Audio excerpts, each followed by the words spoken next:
ప్రియులారా, ప్రార్థన చేసుకుందాం. పరిశుద్ధుడా, మీకే స్తుతులు స్తోత్రాలు చెల్లిస్తూ ఉన్నాం.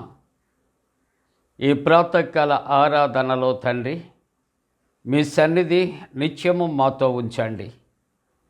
ఆరాధన అంతటలో మహిమ ఘనత ప్రభావాలు మీకు ఆరోపిస్తూ యేసు ప్రభు వారి పరిశుద్ధ నామమున వేడుకొనుచున్నాము తండ్రి. ఆమేన్.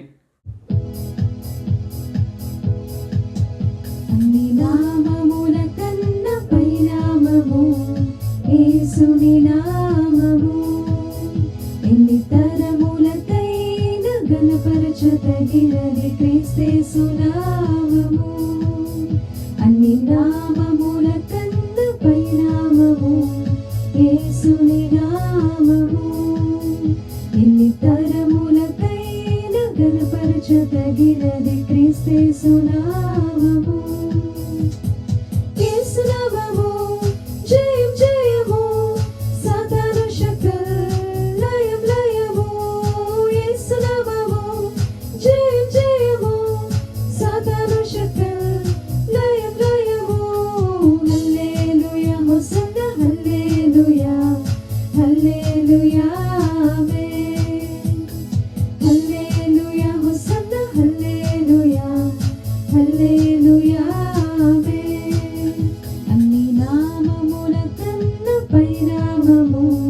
యేసుని నామము ఎన్ని తరములకైన ఘనపరచదగినది క్రీస్తు నామము.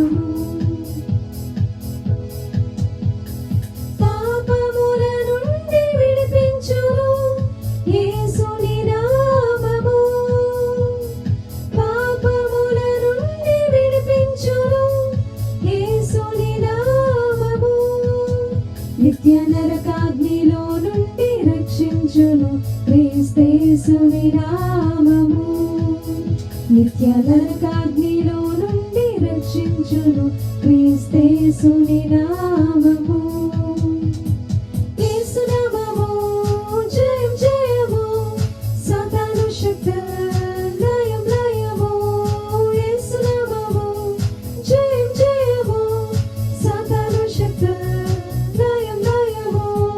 హల్లెలూయా హోసన్నా హల్లెలూయా హల్లెలూయా ఆమేన్. హల్లెలూయా హోసన్నా హల్లెలూయా హల్లెలూయా ఆమేన్. అన్ని నామముల కన్నా పై నామము యేసుని నామము. ఎన్ని తరములకైన ఘనపరచదగినది క్రీస్తు నామము. శరీర వ్యాధులన్నీ బాగు చేయును నజరేయుడైన యేసు నామము. శరీర వ్యాధులన్నీ బాగు చేయును నజరేయుడైన యేసు నామము. సమస్త బాధలను తొలగించును అభిషక్తుడగు క్రీస్తు నామము. సమస్త బాధలను తొలగించును అభిషక్తుడగు క్రీస్తు నామము. యేసు నామము జయం జయము, సాతాను శక్తి లయం లయము. యేసు నామము జయం జయము, సాతాను శక్తి లయం లయము. హల్లెలూయా హోసన్నా హల్లెలూయా హల్లెలూయా ఆమేన్. హల్లెలూయా హోసన్నా హల్లెలూయా హల్లెలూయా ఆమేన్. అన్ని నామముల కన్నా పై నామము యేసుని నామము. ఎన్ని తరములకైన ఘనపరచదగినది క్రీస్తు నామము. ప్రియులారా, ప్రభు పేరిట మీకు శుభాలు. జన్మదినాలు, వివాహ దినాలు జరుపుకుంటున్న కుటుంబాలకు యేసుక్రీస్తు ప్రభు పరిశుద్ధ నామమున పండు friends and sisters YouTube channel ద్వారా మీకు శుభాలు మేము తెలియజేస్తూ ఉన్నాం. మీ కొరకు ప్రార్థన చేస్తూ ఉన్నాం. మంచిదండి. మీరంతా క్షేమంగా ఉన్నారు కదా? సంతోషంగా ఉన్నారా? దేవునికి వందనాలు చెల్లిన మరి ప్రాతకాల ఆరాధన కొరకు ఏర్పాటు చేయబడిన పరిశుద్ధ లేఖనాన్ని కలిసి చదువుకుందాం. అందరము కూడా పరిశుద్ధ గ్రంథాలు తెరచి యాకోబు పత్రిక 5వ అధ్యాయం 11వ వచనాన్ని చదువుకుందాం. యాకోబు పత్రిక 5వ అధ్యాయం 11వ వచనాన్ని కలిసి చదువుకుందాం. 11వ వచన ప్రారంభం. సహించిన వారిని ధన్యులను కొలుచున్నాము. మీరు యోబు యొక్క సహనమును గుర్చి వింటిరి. ఆయన ఎంతో జాలియు కనికరమును గలవాడని మీరు తెలిసి కొనగోరుచున్నారు. ప్రియమైన దేవుని యొక్క కుటుంబమా, ఈ దినము దైవ వాక్యాన్ని మనం కలిసి ధ్యానం చేస్తున్నాం.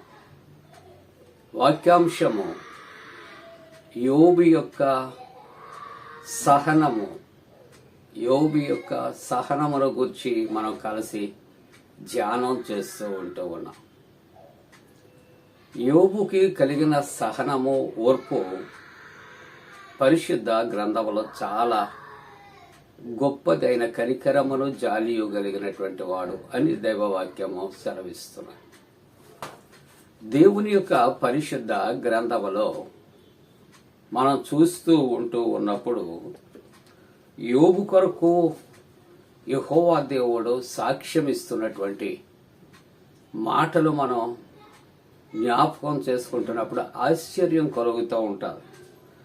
ఊజు దేశమునందు యోబు అను ఒక మనుష్యుడు ఉండాడు. అతడు యథార్థవర్తనుడు, న్యాయవంతుడునై దేవుని యందు భయభక్తులు కలిగి చెడుతనమును విసర్జించినవాడు అని మొదటి అధ్యాయం 1వ వచనములో మనకు ఇక్కడ సెలవిస్తున్నది. ఒక మనిషి కొరకు ఒక మనిషి సాక్ష్యం ఇస్తే చాలా గొప్ప. అటువంటిది ఒక నరుని కొరకు, మానవుని కొరకు యెహోవా దేవుడు చక్కటి సాక్ష్యం ఇస్తూ ఉన్నాడు. యోబు ఎంత అదృష్టవంతుడు. ఈ ఉదయకాలం ఆలోచన చేద్దాం. దానితో పాటుగా యోబు యొక్క సహనమును మనం ధ్యానం చేస్తున్నామంటే ఏ విషయాల్లో అతడు అంత సహనము కలిగి ఉన్నాడు అనే దానికి లేఖన ఆధారంగా కొన్ని రిఫరెన్స్లు మనం చదివి ఆయన యొక్క సహనాన్ని జ్ఞాపకం చేసుకుందాం. ప్రియులారా, యోబు గ్రంథములో 1వ అధ్యాయములో 14వ వచనాన్ని చూస్తూ ఉంటున్నప్పుడు ఇక్కడ ఊజు దేశములో ధనవంతుడని, ఆయనకి ఎన్నో వేల గొర్రెలు, ఇక్కడ పశువులు, ఒంటెలు, మందలు ఉన్నాయి అని మరి 1వ అధ్యాయంలో చెప్పబడి ఉన్నాయి. 14వ వచనానికి వచ్చినప్పుడు ఎద్దులు నాగలి దున్నుచు, గాడిదలు వాటి సమీపమున మేయుచుండగా శవాయిలు వాటి మీద పడి వాటిని పట్టుకొని పోయి ఖడ్గముతో పనివారిని హతము చేశాను. చూసారా, ఇటువంటి భయంకరమైనటువంటి పరిస్థితి. యోబుకి ఉన్నటువంటి ఎద్దులు నాగలి దున్నుతున్నాయి. అక్కడ గాడిదలు వాటి సమీపమున మేయుచు ఉన్నాయి. అక్కడ శబాయియులట వాటి మీద పడి వాటిని పట్టుకొని ఖడ్గముతో వారిని హతము చేశారు. 2వ మాట 16వ వచనములో దేవుని అగ్ని ఆకాశము నుండి పడి గొర్రెలను పనివారిని ఇక్కడ రగులు పెట్టి వేశాను అనే మాట. అక్కడ గొర్రెలు నశింపు జరిగింది. 3వది 17వ వచనములో కల్దీయులు 3 సమూహములుగా వచ్చి ఒంటెల మీద పడి వాటిని కొనిపోయి ఖడ్గము చేత అక్కడ పనివారిని చంపారు. తరువాత 18వ వచనములో ఇక్కడ యోబుకి ఉన్నటువంటి సంతానం 10 మంది, 7 కుమారులు, 3 కుమార్తెలు. వారి కొరకు చెప్పబడుచున్నటువంటి మాట, నీ కుమారులు నీ కుమార్తెలు తన అన్న ఇంటిలో భోజనము చేయిచు ద్రాక్షరసం పానము చేయిచుండగా అక్కడ వారు కూడా చనిపోయినట్లుగా చూస్తూ ఉన్నాం. ఎలాగూ 19వ వచనం అంటాడు, గొప్ప సుడిగాలి ఇంటి 4 మూలలో కొట్టగా అది అట యవనుల మీద పడినందున వారు చనిపోయారు. పశుపక్షాదులు మనం చూచాం.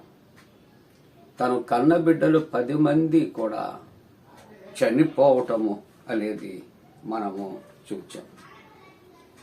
ఇక్కడ మొదటి అధ్యాయము 21వ వచనములో మనం చూస్తూ ఉన్నప్పుడు ఇక్కడ యోబు ఎటువంటి ఓర్పు, ఎటువంటి సహనము ఆయన కలిగి ఉన్నాడు మనం ఆలోచన చేస్తూ ఉన్నప్పుడు మన ఇంటిలో ఏ చిన్న వస్తువు పోయినా మనం సహించం, ఓర్చుకోలేము. కానీ ఇక్కడ యోబు అతడు కొరకు యెహోవా దేవుడు చక్కటి సాక్ష్యం ఇచ్చాడు.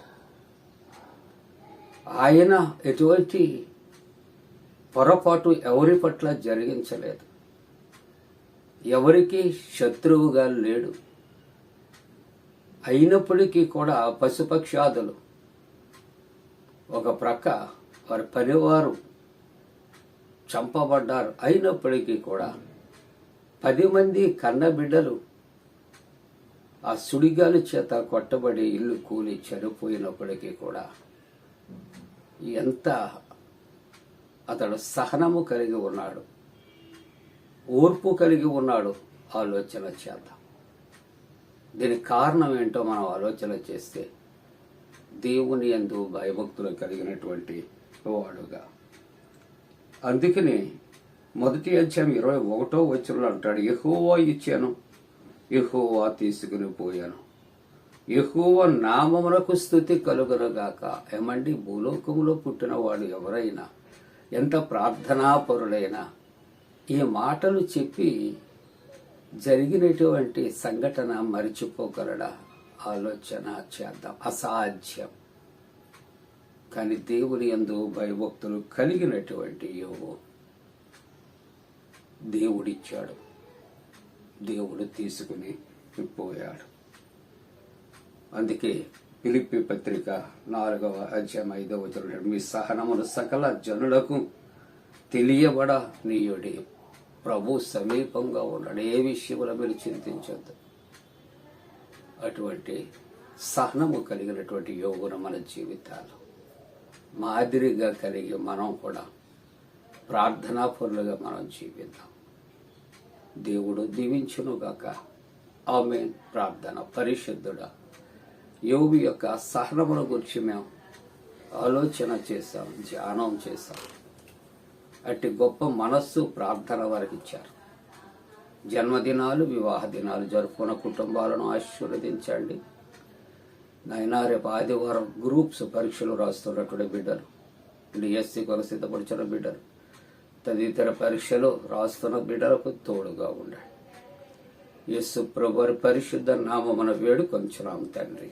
ఆమేన్. పరలోకమందున మా తండ్రి, నీ నామం పరిశుద్ధపరచబడనుగాక, నీ రాజ్యం వచ్చునుగాక, నీ చిత్తం పరలోకమందున వేర్చినట్టు భూమి అందు నెరవేరునుగాక. మా ఇందిన ఆహారం నేడు మా దయచే, మా ఏడల అపరాధం చేసిన వారిని క్షమించిన ప్రకారముల అపరాధము క్షమించము, శోధంలోని తెక కీడును తప్పించము. రాజ్యము, శక్తి, మహిమ నిరంతరము నీవే ఉన్నవి. ఆమేన్. మన పరమ తండ్రి అయిన దేవుని యొక్క ప్రేమయు, ప్రభువైన యేసుక్రీస్తు ప్రభు కృపయు, పరిశుద్ధాత్మ యొక్క అన్యోన్య సహవాసము, ప్రాతకాల ఆరాధనలో ప్రభువుని ఆరాధిస్తున్న ప్రతి కుటుంబానికి తోడుగుండి సంరక్షించి కాపాడునుగాక. ఆమేన్.